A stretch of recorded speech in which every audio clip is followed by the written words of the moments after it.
নমস্কার বন্ধুরা, আমাদের চ্যানেলে আজকে দেখাবো মমতা ব্যানার্জির date of birth analysis.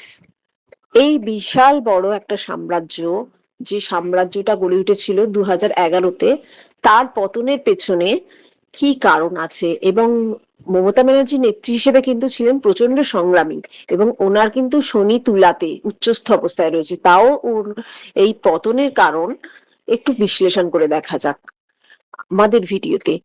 Mamata ব্যানার্জির ডেট অফ বার্থ হলো 5 জানুয়ারি 1955, সরি 5 জানুয়ারি 1955।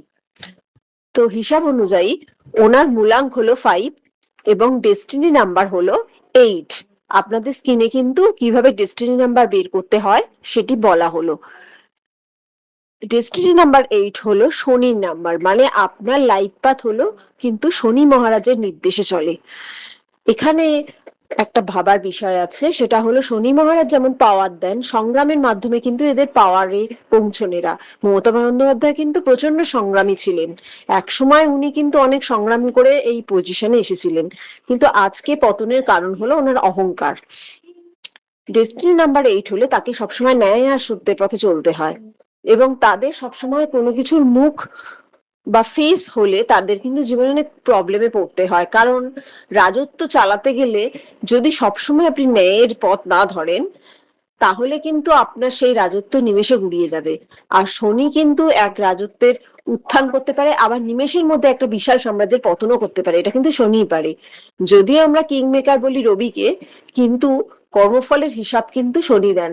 আপনি রাজত্ব চলাকালীন, কোনো রাজা রাজত্ব চলাকালীন যে অন্যায় অত্যাচার করেছেন বা যে ইনজাস্টিস করেছেন, সেগুলোর বিচার কিন্তু শনি তাকে পাই টু পাই চুকিয়ে দেন। এখানে কিন্তু কোনো ছাড় দেন না। তো আজকের ভিডিওতে আমরা সেটাই আলোচনা করব যে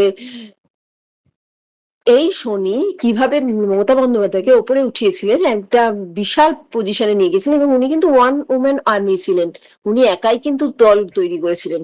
কিন্তু আবার ওনার এই কিন্তু রাজত্বে থাকাকালীন ওনার ইনজাস্টিস, ওনার অবিচার, সেগুলো কিন্তু উনি রেহাই পাননি। তাই আপনারাও যদি ডেস্টিনি নাম্বার 8 হন বা শনি আপনাদের যদি উচ্চস্থ থাকে, শনি প্রভাবিত ব্যক্তি হন, তাহলে কিন্তু অবশ্যই মাথায় রাখবেন যে অহংকার, ইনজাস্টিস, এগুলো কিন্তু আপনাদের সবসময় ছেড়ে চলতে হবে। অন্য কেউ ধরুন এটা করলেও তারা ছাড় পায়, কিন্তু শনির জাতক বা যাদের ডেস্টিনি নাম্বার 8, তারা কিন্তু কোনোভাবেই কোনো ক্ষেত্রে ছাড় পান না। ভালো থাকবেন বন্ধুরা, শুভরাত্রি।